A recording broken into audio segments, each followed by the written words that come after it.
Assalamualaikum warahmatullahi wabarakatuh. Nama saya Randi Rviandi, NPM 234111093. Di sini saya akan menjelaskan materi yaitu Health and Safety in Workplace, yaitu K3. Healthy and Safety in the Workplace atau kesehatan keselamatan di tempat kerja. Seringkali kita hanya fokus pada bagaimana pekerjaan bisa cepat selesai, target tercapai atau produksi meningkat. Namun kita lupa bahwa semua itu tidak akan berarti apa-apa jika pekerja tidak aman, sakit, atau bahkan mengalami kecelakaan. Tujuan dari materi ini adalah memberikan pemahaman mengapa kesehatan dan keselamatan kerja itu penting dan apa saja bahaya yang bisa muncul, serta bagaimana cara mengelola agar tercipta lingkungan kerja yang sehat, aman, dan produktif. Definisi dan pentingnya kesehatan dan keselamatan kerja atau Healthy and Safety in the Workplace adalah seperangkat aturan, kebijakan, dan praktik yang bertujuan untuk melindungi para pekerja dari risiko cedera, penyakit, ataupun bahaya lain yang mungkin timbul dari sehari-hari. Pentingnya kesehatan dan keselamatan kerja dapat dilihat dari 4 aspek. Yang pertama, yaitu melindungi nyawa dan kesehatan pekerja, karena pekerja adalah aset utama perusahaan. Yang kedua, mencegah kerugian finansial, sebab kecelakaan menimbulkan biaya besar seperti biaya pengobatan, kerusakan alat, dan kehilangan produktivitas. Yang ketiga, memenuhi kewajiban hukum, karena Undang-Undang Kertanegara mewajibkan penerapan K3. Dan keempat, meningkatkan produktivitas karena lingkungan kerja yang aman membuat pekerja lebih fokus dan nyaman. Dan jenis-jenis bahaya di tempat kerja yang biasa terjadi muncul, yaitu ada 5 kategori utamanya.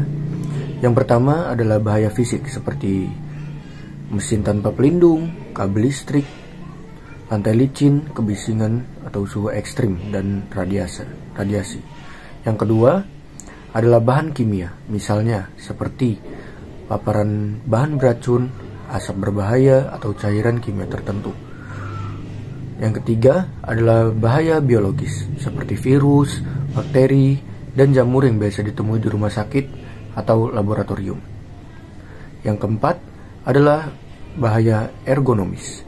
Contohnya, posisi duduk yang salah, mengangkat beban yang tanpa teknik yang tepat, atau meja kerja yang tidak sesuai dengan postur tubuh. Dan yang terakhir adalah bahaya psikososial, seperti tekanan kerja berlebih, jam kerja panjang, perlindungan, dan konflik antar rekan kerja. Risiko dari bahaya ini adalah menyebabkan stres, depresi, burnout, yang menurunkan produktivitas pekerja.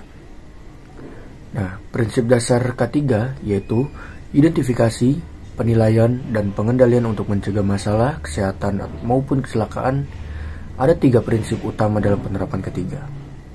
Yang pertama, identifikasi bahaya, yaitu mengenali potensi bahaya yang ada di sekitar kita. Contohnya, melihat apakah mesin berbahaya, apakah bahan kimia disimpan dengan benar, atau apakah pekerja sering mengeluh sakit punggung. Kedua, penilaian resiko, yaitu menentukan tingkat resikonya, apakah rendah, sedang, atau tinggi. Misalnya, lantai licin di kantor mungkin berisiko sedang, tapi di pabrik dengan mesin berat jelas berisiko tinggi. Dan yang ketiga adalah pengendalian risiko, yang dilakukan dengan beberapa tahapan. Bisa dengan menghilangkan sumber bahaya, mengganti metode dengan lebih aman, melakukan rekayasa teknis seperti ventilasi atau pagar mesin, membuat prosedur kerja, dan terakhir, menggunakan APD seperti helm, masker, sarung tangan, atau sepatu safety. Peran dan tanggung jawab kesehatan dan keselamatan kerja adalah tanggung jawab bersama. Perusahaan atau manajemen bertugas menyediakan lingkungan kerja yang aman, memberikan pelatihan K3, serta menyiapkan fasilitas seperti P3K dan jalur evakuasi. Selain itu, perusahaan juga wajib membuat prosedur kerja yang jelas. Pekerja memiliki kewajiban untuk mematuhi aturan keselamatan, menggunakan APD dengan benar, serta melaporkan potensi bahaya. Selain itu, Pekerja juga perlu menjaga kesehatan pribadi agar tetap fit. Sedangkan pemerintah dan regulator bertugas membuat regulasi, melakukan pengawasan, dan memberikan sanksi jika terjadi pelanggaran. Contoh kasusnya, misalnya, seorang pekerja konstruksi yang tidak menggunakan helm karena merasa sudah terbiasa. Tanpa diduga, ada benda jatuh dari atas dan menyebabkan cedera kepala serius. Padahal, kecelakaan ini bisa dicegah hanya dengan disiplin penggunaan helm. Sebaliknya, ada perusahaan tambang yang menerapkan safety briefing setiap pagi. Dengan cara sederhana, angka kecelakaan kerja bisa ditekan secara signifikan karena semua pekerja menjadi lebih waspada terhadap risiko. Membangun budaya K3, keselamatan kerja tidak boleh berhenti pada aturan di atas kertas, tapi harus menjadi budaya perusahaan. Beberapa cara membangun budaya K3 yaitu melalui pelatihan berkelanjutan, mengadakan rapat keselamatan sebelum bekerja, memasang poster dan tanda peringatan, serta memberikan penghargaan bagi pekerja yang disiplin. Selain itu, pimpinan perusahaan harus memberi contoh agar semua pekerja termotivasi. Jika budaya K3 sudah terbentuk, maka semua orang di tempat kerja akan terbiasa untuk bekerja dengan aman.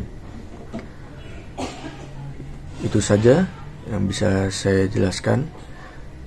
Sebagai untuk penutup, mari kita ingat kembali poin pentingnya. Health and safety in the workplace adalah upaya untuk melindungi pekerja dari risiko kerja. Bahaya bisa datang dari aspek fisik, kimia, biologis, ergonomis, maupun psikososial. Untuk mencegahnya, kita perlu melakukan identifikasi, penilaian, dan pengendalian risiko. Tanggung jawab K3 ada pada perusahaan, pekerja, dan pemerintah. Dan yang terpenting, keselamatan harus dibangun sebagai budaya bersama. Ingat, tempat kerja yang aman menciptakan pekerja yang sehat, dan pekerja yang sehat menghasilkan perusahaan yang kuat. Saya Randy Arfiandi.